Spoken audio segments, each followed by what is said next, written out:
Hello, good morning, नमस्कार, राधे राधे दोस्तों। स्वागत है आपका मेरे एक नया स्टडी ब्लॉग में।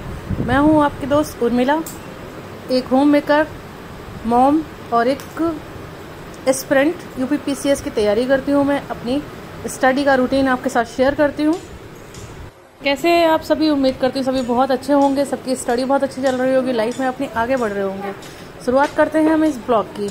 मेरी सुबह हुई थी 3:45 बजे और मैंने 4 बजे से अपनी स्टडी को स्टार्ट किया। तो आज मैंने सोचा कि रात को ही सोच लिया था कि इस तरह से अगर मैं बिल्कुल छोड़ दूंगी पॉलिटी और स्पेक्ट्रम जो भी हैं, ये बुक, मेन बुक जो मैंने 3 पढ़ रखी हैं, 3-4, वो अगर छोड़ दूंगी तो फिर बहुत प्रॉब्लम होगी बाद में। तो मैंने सोचा जो उसकी छोटी छोटी टॉपिक्स हैं उनको भी रिवाइज किया जाए, उनको भी पढ़ा जाए, क्योंकि पढ़ रखी है तो फिर जो छोटे टॉपिक्स हैं मुझे पता है कि जो कौन से छोटे हैं, कौन से ज़्यादा टाइम लेते हैं, जो कई दिन में ख़त्म होते हैं, जो 2 या 3 दिन में ख़त्म हो जाते हैं, उस टॉपिक को भी रिवाइज़ किया जाए, जिससे कि एकदम से 0 पे तो नहीं पहुंचेंगे। क्योंकि अगर हम बिल्कुल ही छोड़ देते हैं तो फिर वो सब हौच पौच हो जाता है, दिमाग में इतना रहता नहीं है। तो काफ़ी लंबा पीरियड हो जाएगा, 2-2.5 महीने, 1-1.5 महीना ये बर्बाद हो गया। अभी 1-1.5 महीने में और इसमें लगी रही, उनको बिल्कुल रिवाइज़ नहीं किया तो 3-4 महीने में पूरा बैक हो जाएगा। तो इसलिए ये था कि छोटे छोटे जो टॉपिक्स हैं उनको करते चलो, एक बार फिर बड़े हैं उनको भी फिर जब एक बार फ्लो बन जाएगा रिवीजन करने का तो फिर उनके लिए भी टाइम मैनेज हो ही जाएगा। तो अपने पॉलिटी को मैंने 1 घंटा 1.25 घंटा दिया, पॉलिटी को रिवाइज़ किया। और यूपी स्पेशल फिर उस समय मैंने नहीं पढ़ा था, उसको बाद में पढ़ा था। फिर अपने वही घर के काम कंटिन्यू करना, घर के काम किए, घर के काम करके बच्चों को स्कूल छोड़ना। आजकल बच्चों के स्कूल भी ठीक से नहीं चल रहे हैं क्योंकि बच्चों के स्कूल में यूनिट टेस्ट हो रहे हैं, तो उसके लिए बच्चे सिर्फ 2 घंटे के लिए जाते हैं। तो मेरा जो स्टडी का टाइम है वो पूरा वेस्ट हो जाता है। इसलिए तो ब्लॉग भी कंटिन्यू नहीं आ रहे हैं, क्योंकि जब ब्लॉग बन ही नहीं पा रहे हैं तो फिर वो आए कैसे। जब स्टडी नहीं हो पा रही है तो ब्लॉग्स में बोलना क्या है, बताना क्या है, अपना टाइम टेबल क्या शेयर करना है, कुछ समझ नहीं आता है।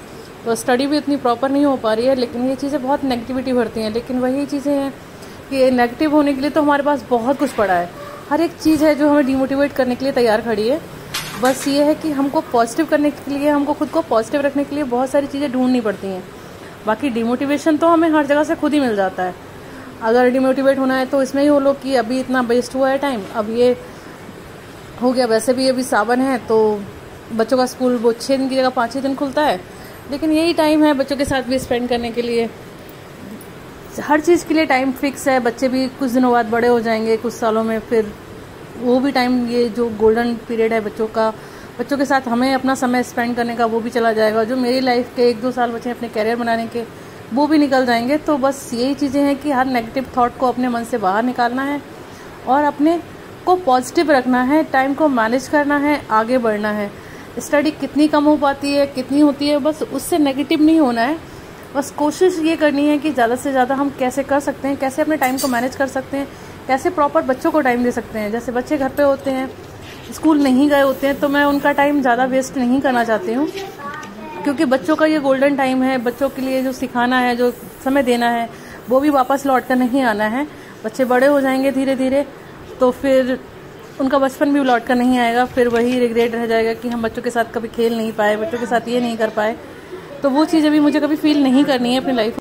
कोशिश करती हूँ कि बच्चे जब घर पे हों तो मैं रिवीजन कर पाऊँ और बस कम टाइम वाली चीज़ें पढूं। जैसे मैप हो गए, उनको खड़े होकर देख लिया, बच्चों पर भी नज़र रख ली, या बच्चों के साथ खेल रहे हैं तो उस समय कुछ वीडियो लगा के सुन लिया। इस तरह से अपने टाइम को, अपनी स्टडी को और बच्चों के टाइम को मैनेज कर पाती हूँ। ज़्यादा मैं बच्चों का टाइम भी कट करना नहीं चाहती कि अपने सपनों के पीछे मैं इस तरह से दौड़ूं कि बच्चों का बचपन ही खो दूं। वो भी नहीं करना है मुझे।